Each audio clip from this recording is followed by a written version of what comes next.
fallout, smoke, women crying for their sons because their sons are not, Romans killing riotous groups that are rising up. Free Judea, free our people, autonomy for Israel. You had Herod, an Edomite, and his dynasty. Herod's ruling, killing any potential threat, any potential Messiah. Then you had the Pharisees and the Sadducees, that we learn from Josephus are not Jews by birth. No. Brothers and sisters, they are there. We are not lost. We are scattered. We are original Hebrew. Let's go! All praises be to the Most High God. Yeah, I say it. I was opportune to meet my grandparents, whom from childhood had always made us to understand that we are one of the lost tribes of Israel. Okay. So from my grandmother. Right. Now look at these. Yeah, I'm telling you, I gotta show y'all. A picture speaks 1,000 words. Just look for yourself. And this is the creme de la creme. All praises be to the Most High, y'all. Everything we've been through, y'all, the Most High is going to retribute it on all the nations that have had a hand in the oppression of his apple, the apple of his eye, his chosen people, his beloved, his fervent lover, his only begotten. They're going to have their part in the lake of fire. You see them tormented by some kind of creature. I don't even know what that even is, y'all. Judgment in chains. He that led into captivity shall go into captivity. All praise to the Most High, y'all.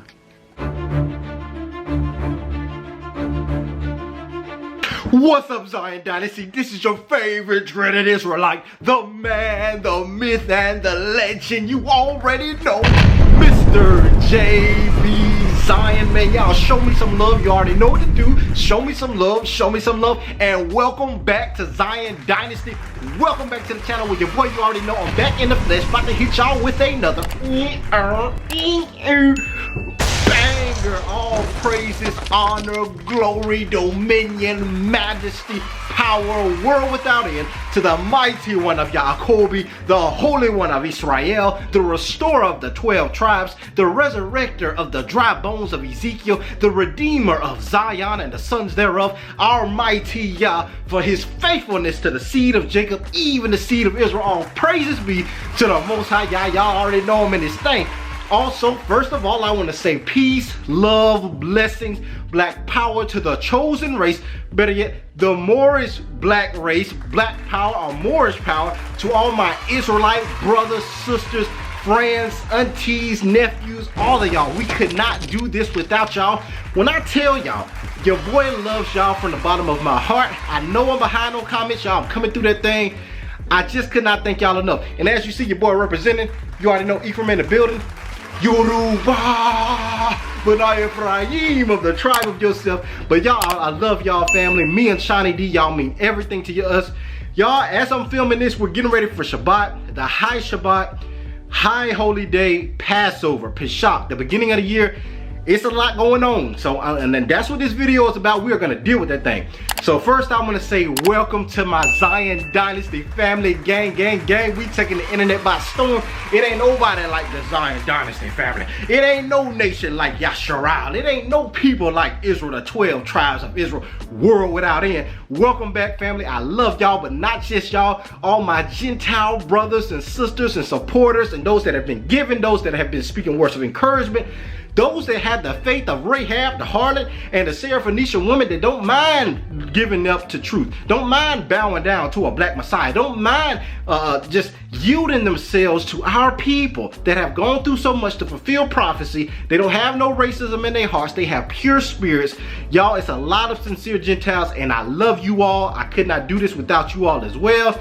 Y'all just welcome back to this thing. So y'all, this gonna be an action-packed one. I'm about to go into this thing. I'm about to deal with this law. And legalism and yeah, these Israelites trying to turn us back to the law of Moses. And yeah, neither Jew nor Greek, world without end. That don't matter. Just talking about whosoever will call upon the name of Christ will be saved. For God so loved the world. And all these shenanigans that these urban apologist junkies. And first, I want to welcome y'all. I love y'all. All the haters and the doubters. Y'all just put a tingle down my spine. I love y'all, right? Y'all get your boy up early in the morning to do these things. Welcome. Welcome, because on this channel, we got the smoke. We got the Harvard DNA studies. We got the Harvard Tudor Parfit scholarship. We got the Edith Bruder Oxford scholarship. We got the Cambridge verified oral traditions of the West African tribes by which the so-called black, the so-called two continents slapped together chosen race of the Most High Yah. We got all the facts, all the evidence, all the proof to prove without a shadow of a doubt. They don't call me black no more.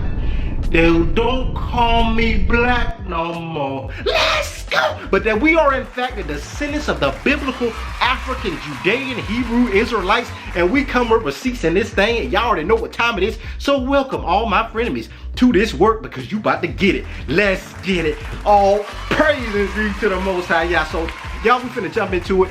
We're about to deal with the law a little bit and the concept of Torah. I have a series set aside to the art of death. That's what I call it. The art of being crucified with Yeshua. The art of practicing the law, statutes, and commandments of the Most High, our Yah, our Elohim, as we strive to follow that example of Yeshua, keeping those law, statutes, and commandments the way he set that example, the way Moshe HaNavi, the way the prophets subscribe, right? So you guys, we're about to go into the law. And first, we're going to top that series off by dealing with the demonic, satanic inspired holiday known as Easter, you guys. Now, y'all, this is going to be a series. I might do the Christmas one right after this. I'm trying to see how I'm kind of going to do this, but I'm going to deal with all these false tenets of Christianity that stem from the Council of Nicaea, that stem from Roman Catholicism.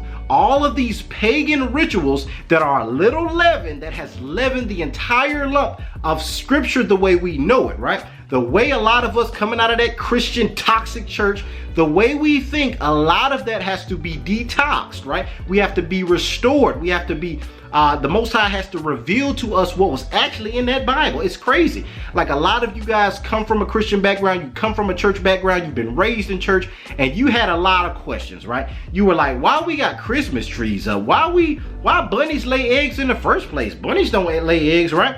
You guys were wondering, where is this stuff coming from? Why do black folks love pork chops? And that ain't nowhere in the Bible. And y'all, I got to mention this Tyler Perry stuff. I don't know how much they paid that brother when he did that Medea's Homecoming reunion thing movie I seen on Netflix, but they violated just about everything. And I ain't trying to be that kind of Israelite, but I gotta say it. When that brother, I think Mr. Brown, was like, yeah, you know, we got to put this holy meat on the grill, this holy meat, the holy pork chops. I said, what? It just was just straight blasphemy. Like, it's one thing for our people to be caught up in eating pork and doing, and I don't judge our folks. I know a lot of people are still asleep. But for then y'all to blaspheme by putting God attached to your nonsense, that's the problem that the Most High has. His grace is sufficient for his children, Zion. Y'all don't get me wrong. The Most High knows we're coming out of Babylonian ways of thinking. We're detoxing from the American, Babylonian, Egyptian mindset, right? This Edomite worldview. And we're transitioning our hearts and minds to believe what is actually written in the scriptures. So it is a process, family. I'm not bashing my brethren. But the one thing that the Most High don't like is pride. And a lot of our people that are doing that stuff have this pride where not only are they caught up in their sin, but they're almost flaunting it around and saying, you know, God don't care about this stuff. You know, neither Jew nor Gentile and all that law, that's for the Jews, and they rejected Christ. They didn't love Christ. They got him crucified. So all that legalistic Pharisee mindset, y'all just trying to pit us in bondage. Let me deal with this. First of all, the Pharisees weren't the devils the Bible speak of because they were practicing the law. If anything, Yeshua came against them because they let their traditions, right, be intermixed with Torah. That's what was actually going on, family. The Pharisees had this Talmudic, this Babylonian way of thinking that came from the traditions of men that they mixed with the Holy Scriptures. And Christ said, okay, understand. They sit in Moses' seat, and everything that they tell you to do, y'all honor that thing based on Moses, right? But all the rest of that stuff that they do, don't deal with that. That's the leaven of the Pharisees. The Pharisees had mixed their own different traditions into the word of the Most High Yah. But not just that, because this apply to black folks today. A lot of the stuff that we do, these fish fries and all this foolishness and these Christmas trees, This is the traditions of man. And this channel, y'all already know. Y'all seen it in the intro. This is all about truth over tradition, family. So understand, the Pharisees, not only did they mix their traditions into the word of the Most High Yah, but they had more fear for man than they did for the Most High Yah. Y'all gotta hear what I'm saying. They feared that the Romans, these white folks, was gonna come blow them up for talking about a Messiah, talking about a kingdom for Israel. And they played politics to make other people feel good, to keep, right, their positions of power, their positions of influence, to keep the nation of Israel, as they thought, protected, because they thought if they believed in the Messiah, if they believed in the revolution, the world without end that was already prophesied. Y'all, when I say this stuff, this was the gospel of the kingdom. This is why Peter in Acts chapter 1 verse 6, he said, Father, he said, Yeshua, at this time, will you restore the kingdom unto Israel? We looked at Deuteronomy chapter 11 verse 21 that says, when our people are returned back to the land, that this would be as the days of heaven on the earth. It's so many precepts, you all, that the gospel of the kingdom, the gospel of Israel being restored from captivity, coming together and going back to that land, this is what they were anticipating. So Peter was like, Father, Yeshua, are you going to do this at this time? So understand, the stuff we're talking about, family, is the actual gospel. So when people go into the whole, oh, y'all acting like Pharisees, y'all trying to put us in bondage, you trying to say that we only saved by works and if we don't keep every commandment, nobody's saying that. But your heart out of gratitude to the Most High Yah, because of how much he loves us, because he ain't forgot about his people, because he's restoring us as a nation back to our history, there should be a part of you that is so grateful, so humble that, man, we ain't just a Crayola color. We ain't two continents slapped together. We ain't a byword and a proverb. We ain't just no good, sorry niggas. We're not all this stuff that the nations have taught us that we matter to Yah. And even if we forget, even if the nations don't exalt it, even if everybody says that's done away with, the Most High said for his own name's sake, he will not forget about his people. He said that every time you see that sun in the sky, every time you see the moon and the stars and the waves roaring in the strength thereof, that he will never cease to forget his promise to exalt Israel and to make them as a nation before him. This was the gospel, family. So to all of y'all that think that this is some kind of Pharisee thing, understand, the Pharisees feared white folks just like a lot of our people do. And they are afraid to stand for Israel with all the DNA that we've dropped on this video, with all the Harvard, with all the prophecies that prove that we are linked genetically, biologically to these people. You are afraid to stand for Yah because you fear man more than you fear Yah's ability to defend you if you stand up for him. I'm just keeping it real. So now I know it's a lot, y'all. I got to deal with this. There is a lot of stuff that y'all got to, well, JB, you saying that we saved by works then? So, you know, if you start trying to keep the law, you got to keep every last one of them. Let's deal with that. Let's deal with that misconception and deception. The Most High ain't never said that his people was going to be flawless. That's the whole purpose, that in the covenant unto Israel, there is a Levitical priesthood. What is the purpose of the priesthood? To atone for God's people when they fall short. Now, we know that priesthood wasn't perfect because there were certain sins that you weren't even forgiven for. And this is where Yeshua comes in, because Yeshua was able to tell the woman that was caught in the very act of adultery, go, your sins are forgiven.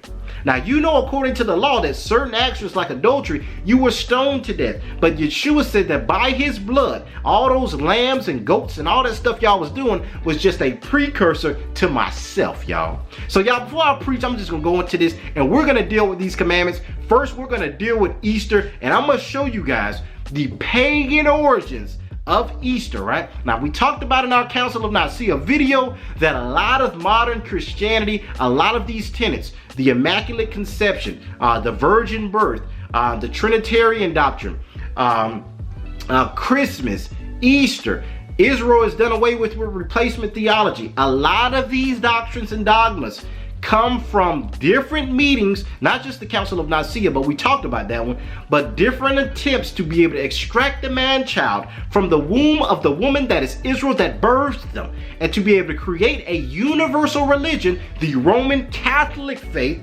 Catholic meaning universal, y'all Google it, to create a Roman resurgence, a religion that could unify Rome. This is what Constantine's heart was, to unify Rome and conquer the earth in their religion of Christianity. So all this pagan stuff, y'all, all this Easter bunnies laying eggs and Christmas trees and decadent. I'm gonna deal with Jeremiah 10. Y'all don't forget, oh, your boy coming for that Christmas tree.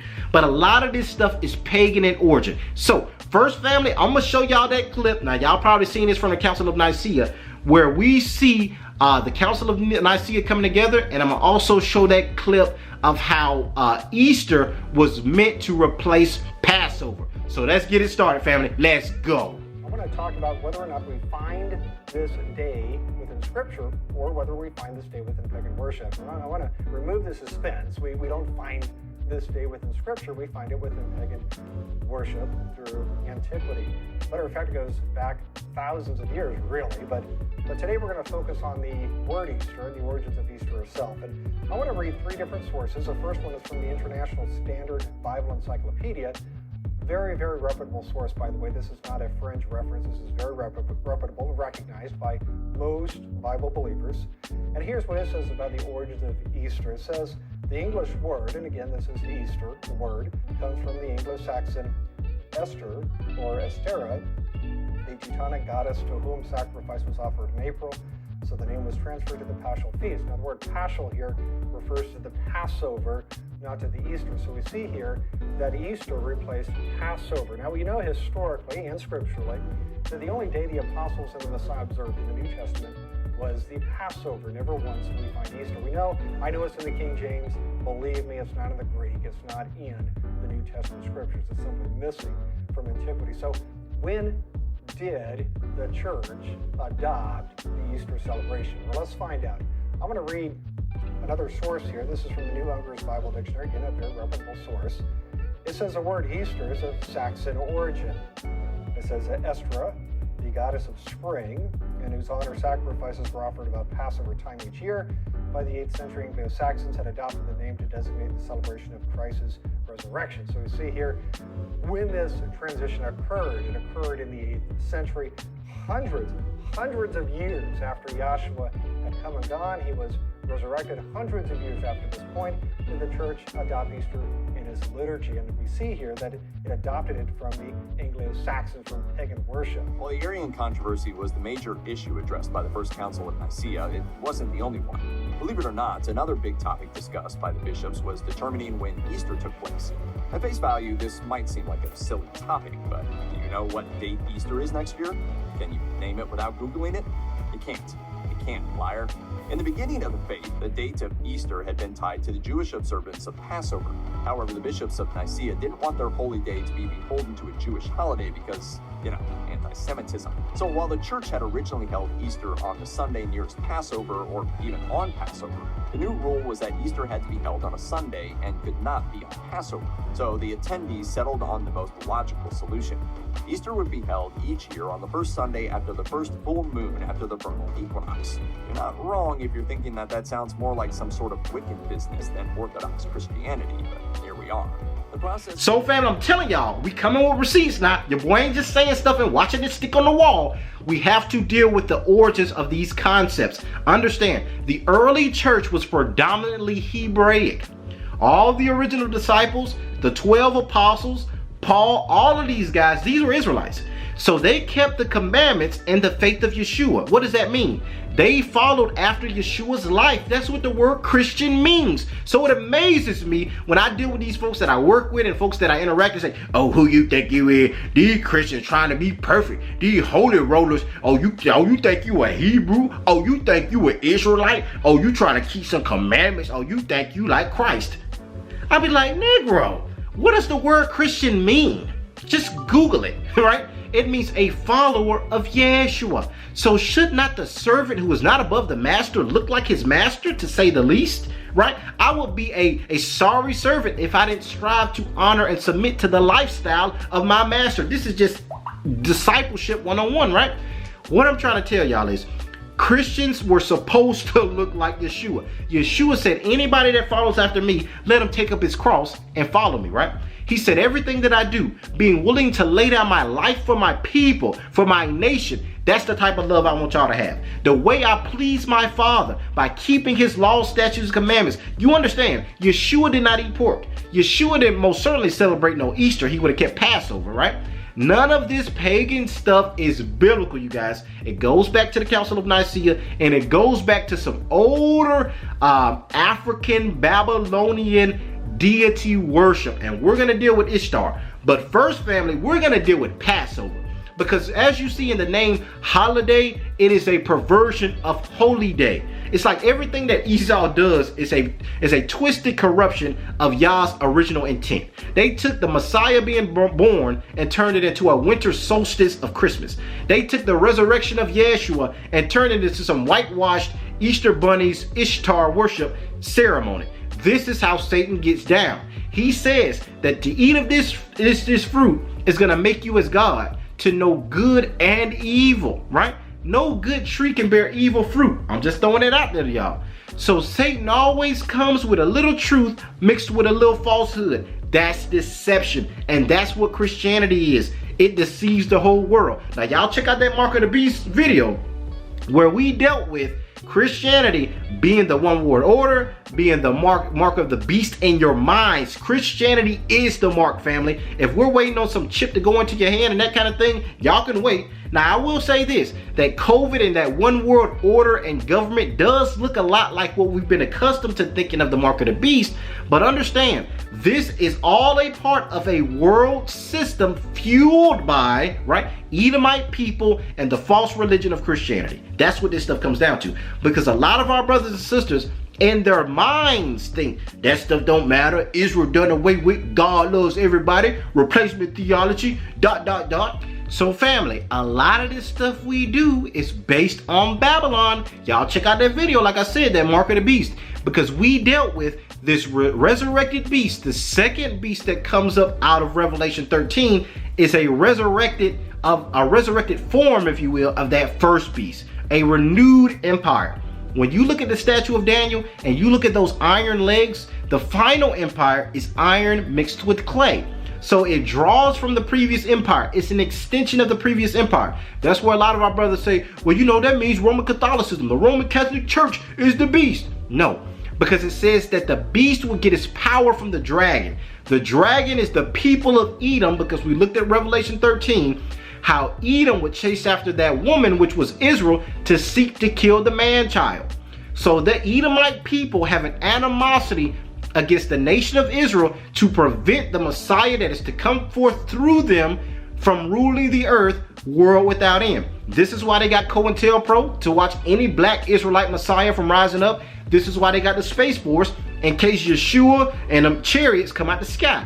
Because the dragon wars against Israel, and the dragon creates an empire, the Roman beast that comes out of the sea and rules the earth. And after that beast falls, after that beast is looked like it's no more, comes a resurrected beast, the second beast, which is America, NATO, the 10 market companies of the toes of the statue with the iron mixed with clay. So we talked about that, y'all. All of this stuff is satanic. All of the whole Council of Nicaea, Roman Catholicism is satanic. And a lot of our brothers and sisters that are in that Christian church madness, they come against us. They come against Israel saying, keep God's law, keep Passover and instead of Easter.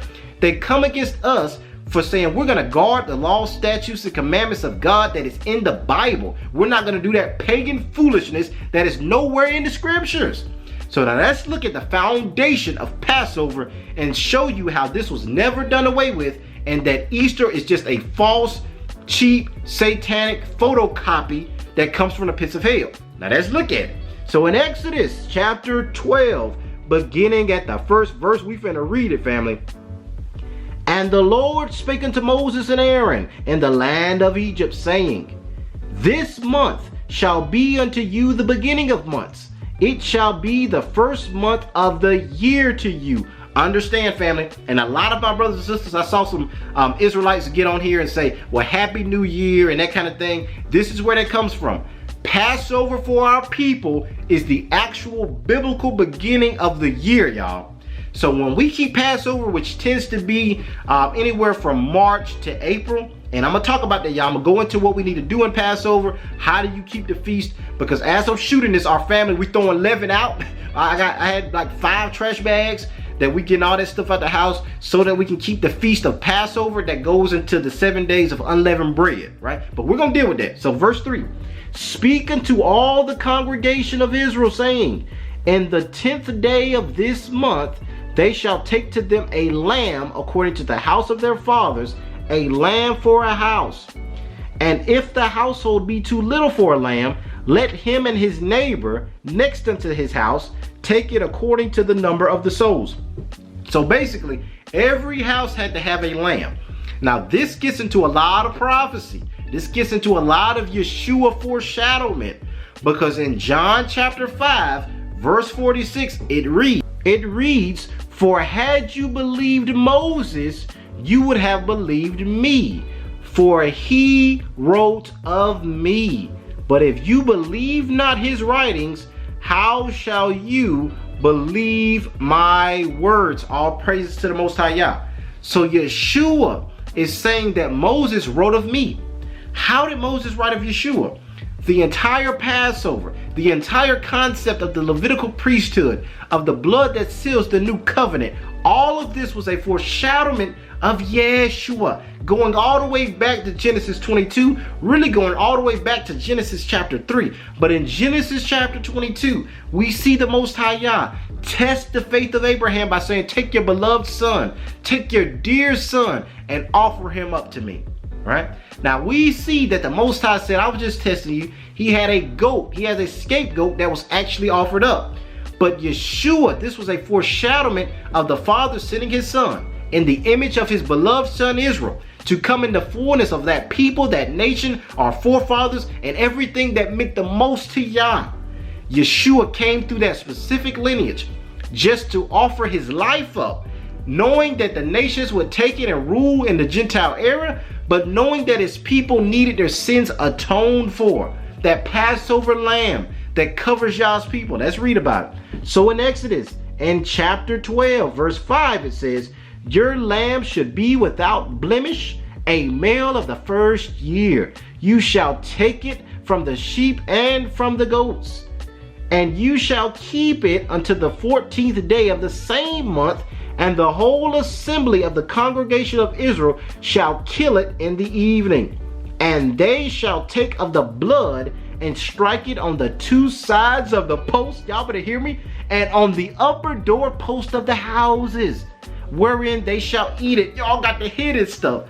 So they took the lamb, they slayed the lamb, and took the blood and put it on the horizontal beam, on the vertical beam of the doorway of their houses, to symbolize the blood of Yeshua covering horizontally and vertically the very door of our hearts, y'all. Y'all gotta hear what I'm saying. Yeshua came in the volume of the book. It was written of him to do this will. Right? You got to understand, a lot of people say, well, you know, ain't nobody keep no commandments. Only Yeshua. Ain't nobody keep them things like Yeshua did. Understand now, there's a lot to that statement. First of all, we already know that Elizabeth and Zacchaeus, the high priest, that they were flawless in the commandments. But what is this saying about Yeshua? What was Yeshua's purpose? Yeshua himself had to be spotless, a lamb without blemish, but not just that, a male of the first year, dearly beloved of the Most High, through a specific lineage for a specific time period during Passover, during that high holy day, to die during that specific time period to bring an end to the Levitical priesthood by the blood of his atonement. What am I saying? Yeshua was meant to die. Now I know a lot of y'all like when the Messiah was coming to liberate Israel. He was coming as black power to free us and get the Romans out of the land. I understand that. But like I told y'all in the previous videos, our sin had to be atoned for. You had Israelites that were keeping the law, statutes, commandments, but they were not deemed that worthy sacrifice ordained from the foundation of the earth to be born at that specific period, prophesied by the wise men to come through a specific family, even in Bethlehem, to fulfill everything that was written and die for the sins of the people. No other soul was groomed for that task from the foundation of the earth than Yeshua. Y'all got to understand. So when we read in Exodus, This is Christ, a foreshadowment. This lamb that Moses instructed the children of Israel to kill, they would eat that lamb, and that lamb would cover their doorway, so when the death angel came, it wouldn't kill them, or their firstborn. Let's read it. So it says, and you shall keep it unto the 14th day of the same month, and the whole assembly of the congregation of Israel shall kill it in the evening, and they shall take of the blood and strike it on the 2 side posts and on the upper doorpost of the houses, wherein they shall eat it. And they shall eat the flesh in the night, roasted with fire and unleavened bread, and with bitter herbs they shall eat it. Don't eat it raw, don't eat it soaked with water, but roast it with fire, his head with the legs and with the puteness thereof, all of it. And you shall let nothing of it remain unto the morning. That which remains into the morning you shall burn with fire. And thus shall you eat it with your loins girded and your shoes on your feet and your staff in your hand, and eat it fast, because this is the Lord's Passover. So what's going on? I'm going to break down the feast. So basically during Passover, Israel is to eat a lamb. Now in this dispensation, it symbolizes Yeshua. You burn, you roast that lamb, right? You eat it with your family. You eat it in haste, right? So this evening, what our family's going to do, we got leaven out because Passover is the first night of the Feast of Unleavened Bread. So they go right into each other. So like tonight would be Passover, and at the same time, it will be the Feast of Unleavened Bread that will go on for 7 days, right? And during those 7 days, you do not eat any leaven, right? Any yeast rising, carbonated, puffed up cakes, sugars, hamburger bun, any of that stuff. You get that out your house, you bag that up, and during the night of the Passover, you eat lamb with bitter herbs.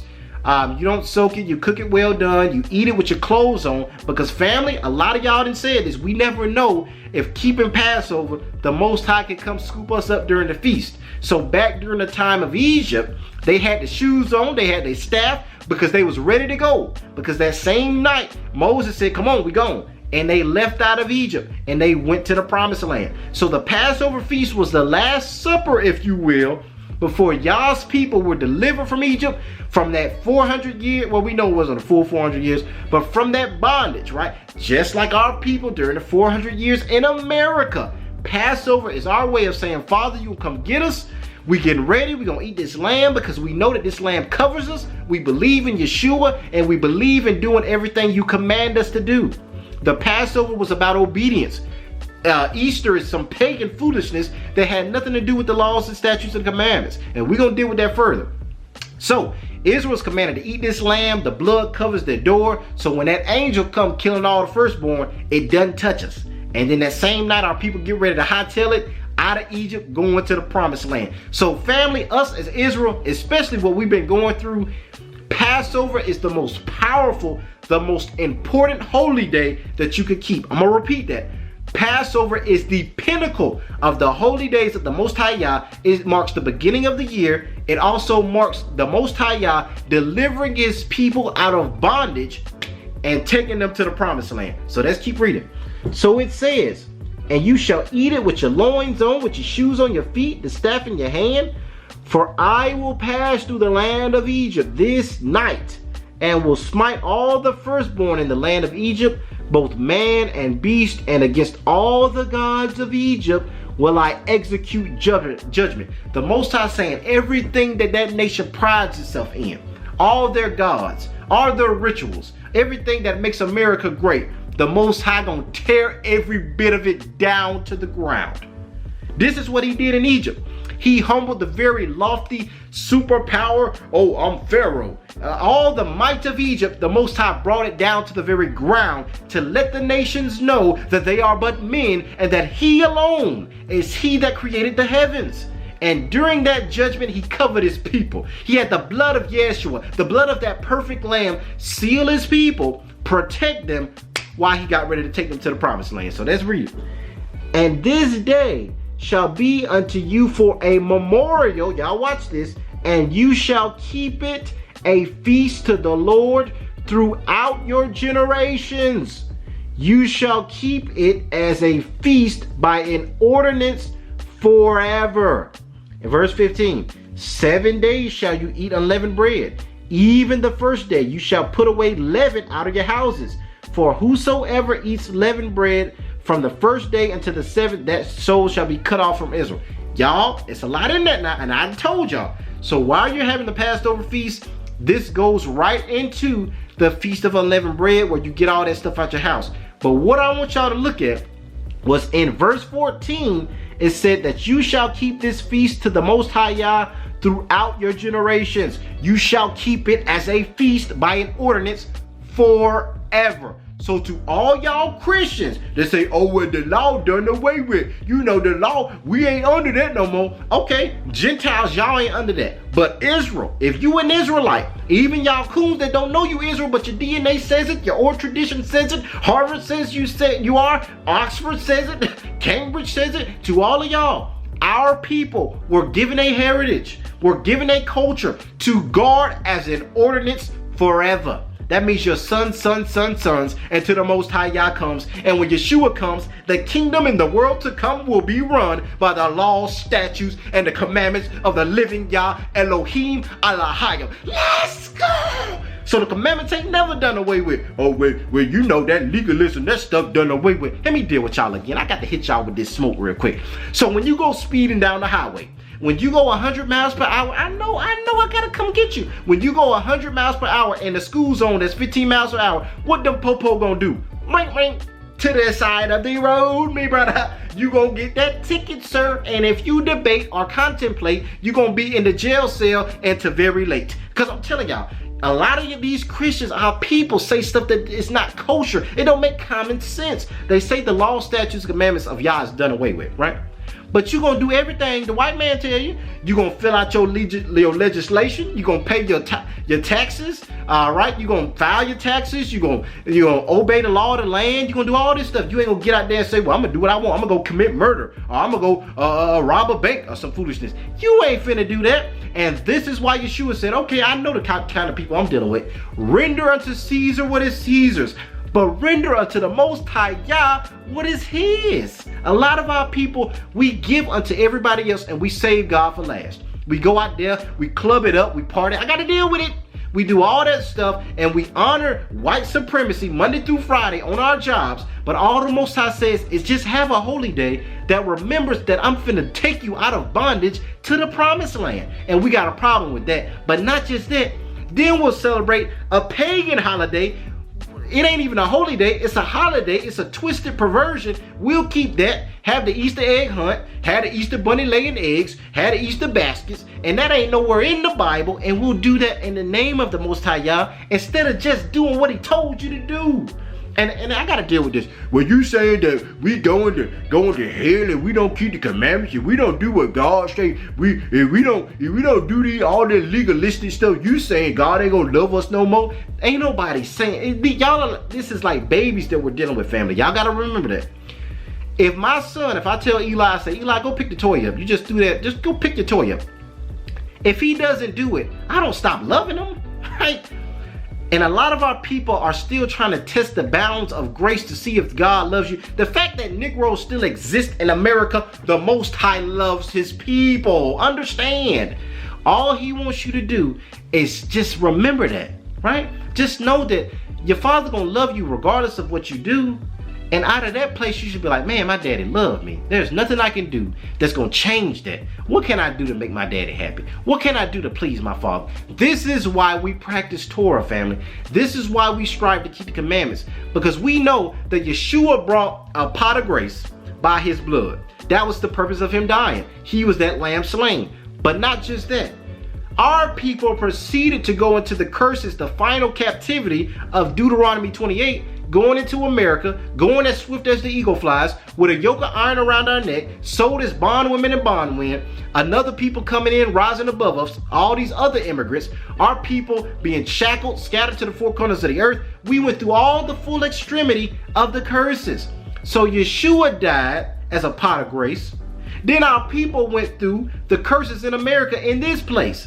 So the legality of the nation says that double jeopardy, you can't be tried for the same crime twice, so you're free. Y'all gotta hear what I'm saying. Grace is not the issue. The Most High got grace on steroids in heaven for his people. Even if we fall short, we practice toward just because we so grateful. We like our Father, all we got to do is believe that he gonna get us out of America, get us out of Babylonian captivity, deliver us out of this spiritual Egypt, and take us back to our home, the home we were stripped from, the home that they stripped our language. They told us we was nothing. They told us we didn't have no history. All we got to do is just believe that Yah is going to judge every bit of the alligator bait, of the Trayvon Martin, of the Mike Brown, of every countless soul, Emmett Till, and everything that the nations have done to his people. Judgment cometh, and all we got to do is believe. That's why we keep Passover, y'all. I'm sorry, I just had to preach, y'all. Now let's go back to Exodus. So it says in verse 15, 7 days shall you eat unleavened bread, even the first day you shall put away leaven out of your houses. For whosoever eats leavened bread from the first day until the seventh shall be cut off. Now, we talked about this. So you got Passover going on. That night you're eating the lamb, right? You're eating the bitter herbs. You got your clothes on, because this is what we finna do, y'all. Now, as I'm recording this, we got all the leaven out of our houses. And y'all, my goal is to, going forward as the family grows, that each holy day I want to do a live, or I want to be able to do that with you guys. If you guys want to do it with my family, with our family, we all family, you know. Shawnee D, all of us, we're gonna have everything. We're gonna have the lamb and different, depending on the holy day. And I just want to talk to y'all. We might read some scriptures together going forward, but we got to get a consensus on what day, because there is variations based on calendars. Some Israelites do it at this time. Some Israelites doing that at other times. As I'm recording this evening, this Sabbath, is when our family is going to be doing Passover, right? We're going to have that feast. I've been out there preparing during the day, getting all the leaven out the house and that kind of thing. But yeah, family, this is all about gratitude. It's all about, we're so grateful to our Yah. We're so grateful to Abba Yah for what he has done and what he's going to do in delivering us, that we keep these commandments, right? Our people need to understand, you're going to worship somebody. Your money's going to go to something that you care about. Out of the abundance of the heart, the mouth speaks. Where a man's money is, that's where a heart is, right? That's what Yeshua said. You're going to worship somebody. In Babylon, you're going to do what the white man tells you to do. You're going to pay your taxes. You're not going to speed. You're not going to commit murder. You're not going to commit theft, right? You're going to be a law-abiding citizen. So the whole concept that the law is done away with is just absurd. The law was not what Yeshua was abolishing. He said, I didn't come to do away with the law, but to fulfill it. And any Christian, watch this, that follows Christ, you follow his life. And if Christ came to fulfill the law and to live the law, statutes, and commandments, if you're a follower of that man, your actions should look like his. We all know that it's a process. It's an everyday thing. But to say that Yah's perfection, to say that the Most High Yah's law is done away with, is not sound doctrine, family. The penalty of us falling short was paid by the very blood of Yeshua. But not for us to wallow in the mud of sin, but for us to know that, man, my Father loved me. His grace is sufficient no matter what I do. Now let me strive. Let me move from milk to strong meat. Let me stop wallowing to see, Dad, you still love me? Okay, let me do this. Dad, you still love me? Let me stop going through that whole babe state and actually graduate to be like, let me just do what my dad want me to do, okay? So next, family, I'm gonna prove to y'all that Christ himself and his parents kept Passover. For that, family, first we're gonna go to Luke chapter 2, beginning at verse 40, and it reads, and the child grew and waxed strong in spirit, filled with wisdom, and the grace of God Elohim was upon him. Now his parents went to Jerusalem every year. I repeat, Yeshua's parents, Mary and Joseph, went to Jerusalem every year at the feast of Passover. Yeshua's parents kept the feast, y'all. I'm all right now.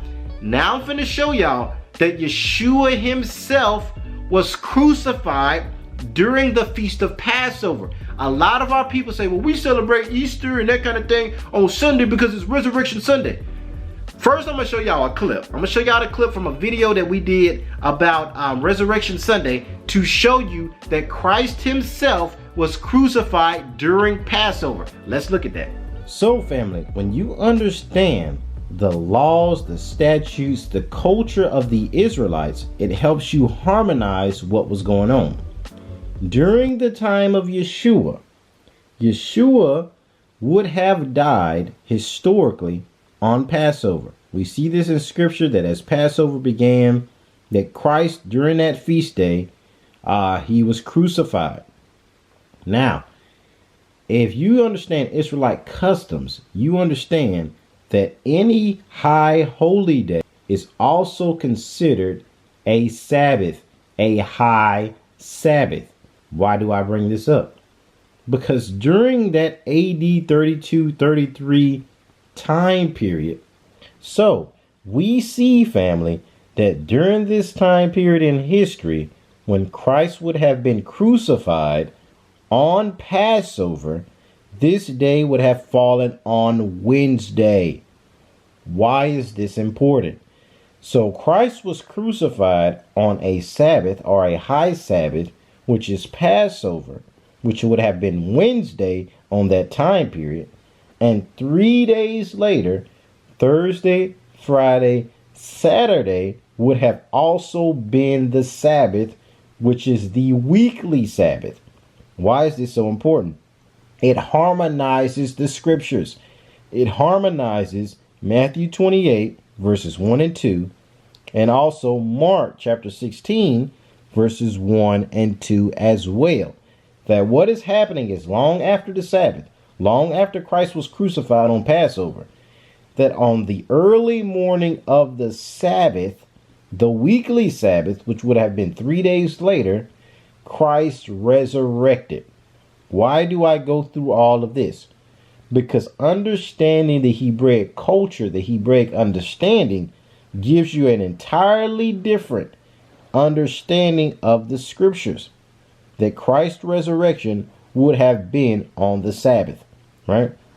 So, the entire misconception that we worship on Sunday because that's when Christ resurrected. We don't worship the sun and the Sunday, and that Sunday is the new Sabbath because that's Christ's resurrection, and it does away with Saturday being the weekly Sabbath. All of that foolishness is based on not understanding the nuances of the text, the cultural context of the terminology of the Israelite people, that Saturday is the Sabbath, but any high holy day is a Sabbath. Christ died as that sacrificial lamb on Passover when he was crucified, which historically would have been Wednesday when Christ was crucified. 3 days later would have been Saturday, which is the weekly Sabbath. Now, I know that's really deep, you guys, but I had to go through that just to show you how the CEPHER harmonizes the scriptures based on the Israeli understanding, the Hebrew, the Greek, and that kind of thing. So family, in that clip, I know it's a lot of precepts in that. I'm going to go back through and kind of break some of these down. But basically, in Exodus 12, you see Passover is supposed to be kept by the children of Israel as an ordinance forever. In Leviticus 23, it breaks down how Passover is a high Sabbath. What does that mean? A high Sabbath is a high holy day that the same rules of the weekly Sabbath apply to the high holy day. That means on Passover, on Feast of Tabernacles, Feast of Trumpets, all of these different holy days, Day of Atonement, they operate under the same rules of the weekly Sabbath. You don't work, you don't kindle a fire, you try to have something that's quick, something like cereal, some kind of tuna salad, something that you don't have to do any servile work, right? Any kind of cutting the grass and all that stuff. The Sabbath is a day of rest, the day that the Most High, from the beginning of time, in Genesis chapter 2, the Sabbath was made by the Most High. Y'all understand that? A lot of people, oh, that's the law of Moses. Y'all trying to have these Sabbaths, all that stuff was given to Moses for Israel back during the Mount Sinai. Understand, the Most High, the Sabbath is his nature for the beginning of time. So on the Sabbath, you would rest, not do any work, and that kind of thing. So a high Sabbath, like Passover, Feast of Weeks, Tabernacles, that kind of thing, you would also do these same things. So when we get into the crucifixion of Yeshua, this is why in the CEPHER in Matthew 28, it clarifies that after the Sabbath, on the Sabbath, Mary, Miriam, and Salome came to visit the tomb of Yeshua. We see that in Mark chapter 16 verse 2, that early on the Sabbath, what is this confusion? The first Sabbath that he died, that Yeshua was crucified on, was actually the high Sabbath of Passover. 3 days later after that would have been the weekly Sabbath when Yeshua was resurrected on Saturday, which is consistent with him being the Lord of the Sabbath, which nullifies that whole Resurrection Sunday madness. Yeshua did not, he died on Good Friday, JB. He died on Friday, rose on Sunday. Okay, so he was dead for 3 days. He died on Friday, Saturday, Sunday? What? He would have been dead understand, Wednesday on the Passover, he would have died. He would have been dead for 3 days. Now you're saying that, okay, let me break down math for y'all, because I know a lot of y'all like, wait, what? If he died on Friday and he was only dead on Saturday and then rose, I guess you could say the second day he rose on Sunday, this would not have been him being dead 3 days and then rising. Now, if the Passover was on Wednesday, let's just throw that out there, because historically we know this was what happened. He died on that Wednesday. He would have been dead Thursday, Friday, and then rose on Saturday. So that's Wednesday, Thursday, Friday, Saturday. It had to have been 3 days of him being actually dead. Now y'all understand? So when you look at what the church teaches, when you look at the whole Good Friday deception, they said that he was crucified on Friday, was dead on Saturday, and rose on Sunday. This is not 3 days of him being in the grave. Understand? Now this, I gotta break this down for y'all. A lot of y'all probably still confused. I can feel it through the camera, right? When you look at Jonah, Jonah was in the belly of the whale 3 days. Understand? He was in the grave 3 days. When Christ was crucified on the cross, his body was there a little bit before Joseph had a certain grave, because he was a wealthy Israelite, where Yeshua was buried. He would have been buried dead in the tomb that evening, another evening when he resurrected.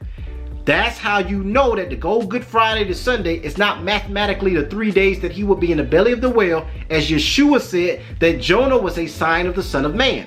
So if you say Wednesday on the Passover, he was crucified, he would have been dead Thursday, Friday, and rose on Saturday or on the Sabbath day, right? I hope y'all get that. I can go back through this again. I need y'all to understand that the whole Good Friday thing, Christ did not die on Friday and rose on Sunday.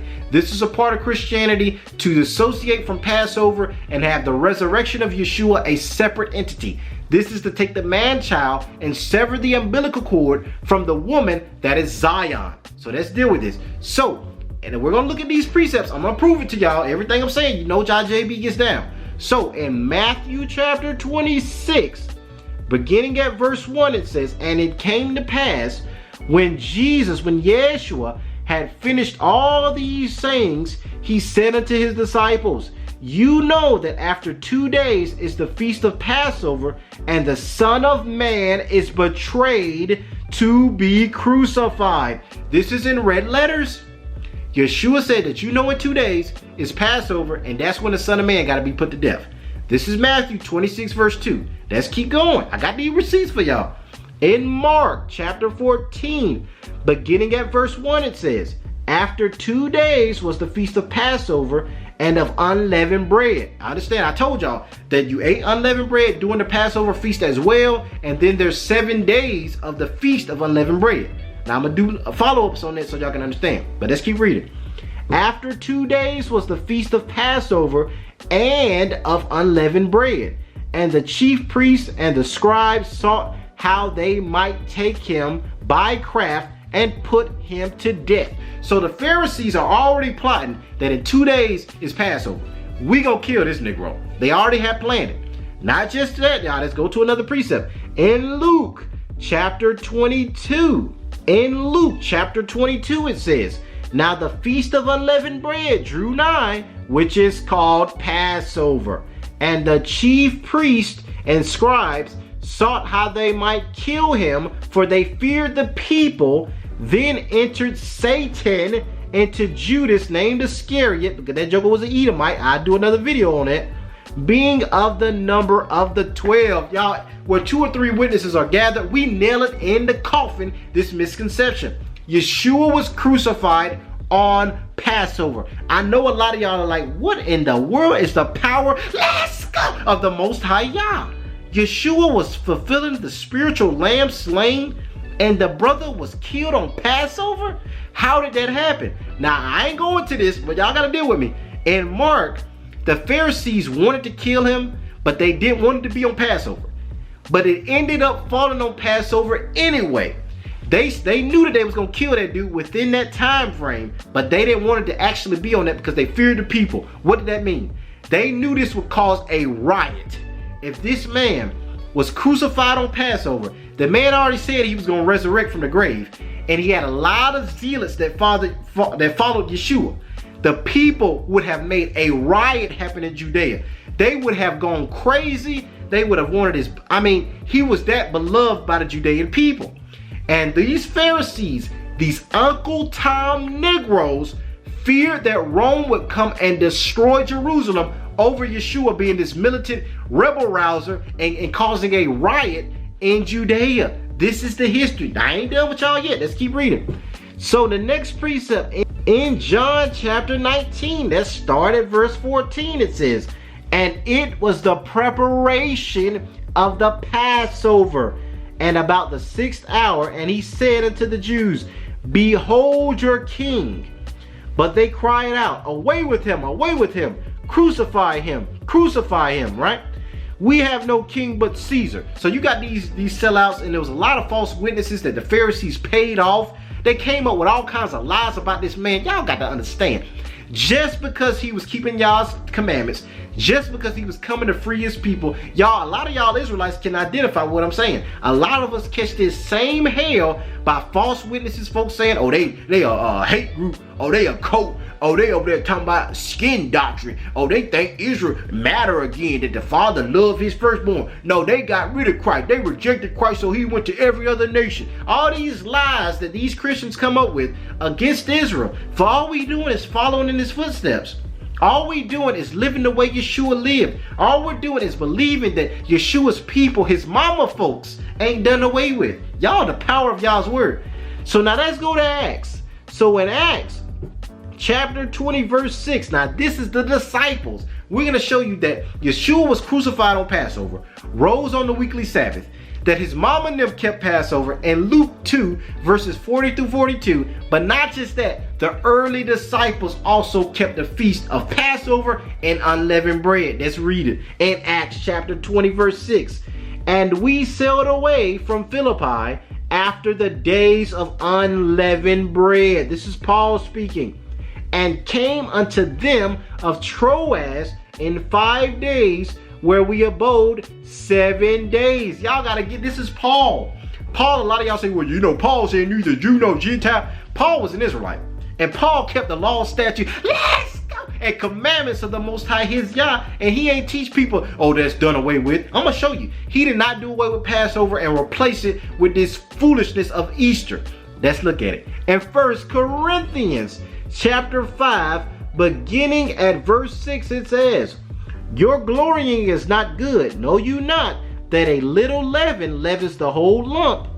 Purge out therefore the old leaven, that you might be a new lump, as you are unleavened. For even Christ our Passover is sacrificed for us. Therefore, let us keep the feast. What did Paul say? What did Paul say? Therefore, let us keep the feast, not with old leaven, neither with the leaven of malice and wickedness, but with the unleavened bread of sincerity and truth. This is a powerful passage. Paul is saying that we are to keep the Passover. Yeshua was crucified on Passover and is become our Passover lamb. We know that shortly after Yeshua in that time period, sacrifice came to an end. This is the power of the living Yah. He physically made Yeshua coincide with the time frame of heaven to die during Passover. And Paul saying, let us keep the feast. Wait, what? I thought Paul said this stuff don't matter no more. Paul himself said, let us keep the feast, not with malice and wickedness, for a little leaven leavens the whole lump. What is he saying? He's saying serve Yah in sincerity and truth. A little leaven. Leaven represents anything that makes something puffed up, makes something vain. That's why we get rid of all that leaven out of our house, family. You get rid of all of it out of your house, and you eat sincere, base, humble bread. Why is that important? This is a spiritual truth. It represents not being puffed up.